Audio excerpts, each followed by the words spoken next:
Hey everyone, welcome to this explainer. Every single time you read a headline about a company's profits just absolutely soaring, or maybe taking a devastating loss, what you're actually looking at is the end result of a highly structured, heavily regulated system. So today, we're going to dive right into the invisible traffic laws of the business world.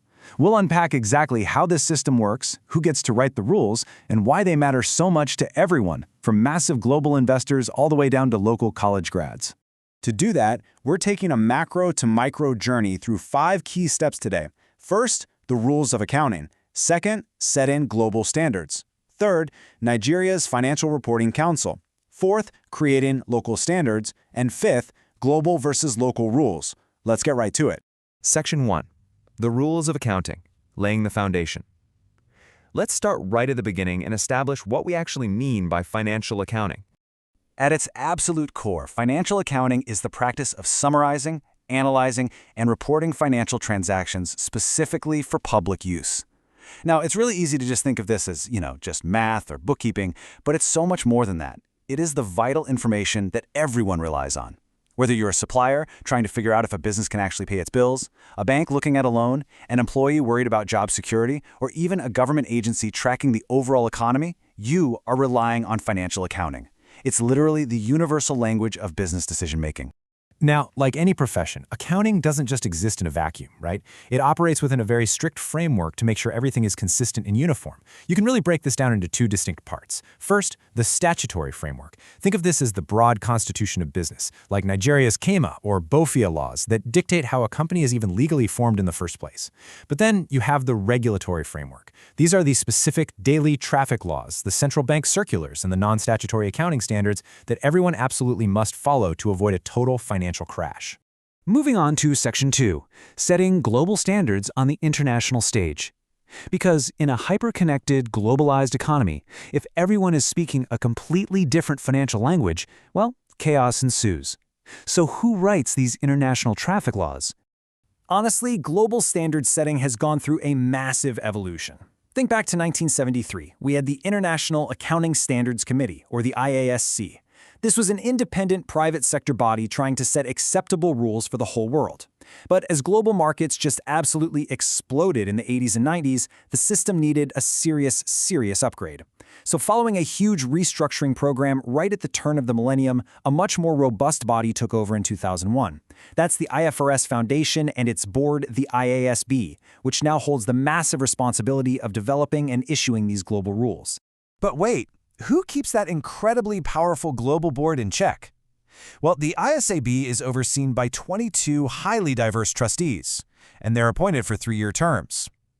What's really cool is how carefully balanced this representation is across 6 continents. You got 6 members each from Asia/Oceania, Europe, and North America, plus representation from Africa, South America, and the rest of the world. This structure is absolutely crucial because it ensures the rules governing global finance aren't just dictated by one wealthy region, but actually represent diverse economic realities on the ground. So, why go through all this immense trouble to create these International Financial Reporting Standards, or IFRS? Well, the stakes are just astronomical. For multinational companies, having one single set of rules substantially slashes the cost of juggling different financial statements for every single country they operate in. For global investors, it completely clears up confusion, which directly boosts cross-border transactions. Most crucially, though, it enhances transparency to prevent financial distress and major global meltdowns. Plus, it's a real game-changer for developing nations, giving them a ready-made, world-class set of rules without having to build their own standard boards from scratch. Section 3. Nigeria's Financial Reporting Council. Zooming into the local context. Let's look at how a massive, dynamic economy like Nigeria actually localizes all these global concepts. Nigeria's local board essentially evolved right alongside the global stage. For decades, starting in 1982, they relied on the older Nigerian Accounting Standards Board, or NASB. But eventually the government realized there was a desperate need to fully integrate with the rapidly shifting global economy. So in 2010, they announced a phased convergence with those global IFRS rules. And to drive this whole new modern era, the Financial Reporting Council, the FRC Act, was signed into law in 2011, officially replacing that old board and stepping right up to the global plate. And listen, the FRC is way more than just some bureaucratic office. It acts as a real catalyst for Nigeria's entire economy. By enforcing high-quality financial reporting, it creates a deeply enabling business environment. It builds absolute trust, and when foreign and local investors actually trust the quality assurance of those reports, they pour capital into the country, increasing foreign direct investment. Better yet, by aligning with international standards, it means local accounting graduates are instantly globally competitive, which directly drives local wealth and job creation. Section 4. Creating local standards. Let's look inside the due process. So how exactly are these local Nigerian rules, specifically known as the Statements of Accounting Standards or SAS, actually made? It's definitely not a quick thing. Creating a standard is a highly meticulous, multi-stage due process. It all kicks off when stakeholders, or the FRSC, select a topic. From there, a steering committee of at least 6 leading experts is formed. They dive deep into the research, spending roughly 6 meetings just to create a points outline paper and a draft. But it doesn't stop there. This exposure draft has to get 2/3 council approval before it's sent out to the public for 3 months of intense scrutiny. If there are major disagreements from the public, which, by the way, definitely happens with complex industries like petroleum, they hold actual public hearings. Only after surviving this entire gauntlet and securing a 3/4 supermajority from the council members is the final SAS officially born. Finally, Section 5. Global versus local rules. When frameworks collide. Let's look at the fascinating friction between international mandates and domestic realities. This brings up the ultimate jurisdictional conflict, right?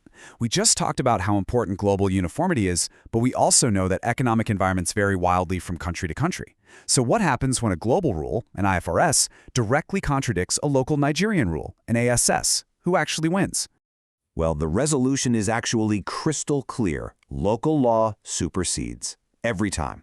On any matter where an IFRS and an SCOT make conflicting pronouncements, the ASCOT takes the crown in Nigeria. Why? Because local standards are crafted only after giving heavy consideration to Nigerian laws, local customs, business culture, and its very specific level of economic development. The push for global uniformity is great, but it always has to be balanced against the actual realities on the ground. So, in practice, these two frameworks kind of build a complete interlocking puzzle. The crucial takeaway here is that IFRS acts as a remarkably powerful supplement. If a standard is required by local law, the SAS rules the day, like for general local reporting. But if a topic hasn't been covered locally yet, say borrowing costs, the international rule, IAS 23, seamlessly steps in to fill that gap. Sometimes they even mix. If a local rule exists but completely forgets to address a specific matter, like an asset's useful life, the international standard jumps right in. They don't just collide, they actively work together to make sure there are zero blind spots in the financial system. We've seen how global and local frameworks converge, how they support each other, and how they sometimes conflict. It takes an immense amount of effort from bodies like the IASB globally and the FRC locally to keep everything transparent and trustworthy. But as the business world continues to shrink and technology connects us faster than ever, it leaves us with a really compelling question to end on. Will we eventually see just one singular set of global rules, or will the incredibly unique complexities of local economic cultures always demand their own specific traffic laws? Thanks so much for joining me on this explainer. Keep questioning the framework around you, and I'll catch you in the next one.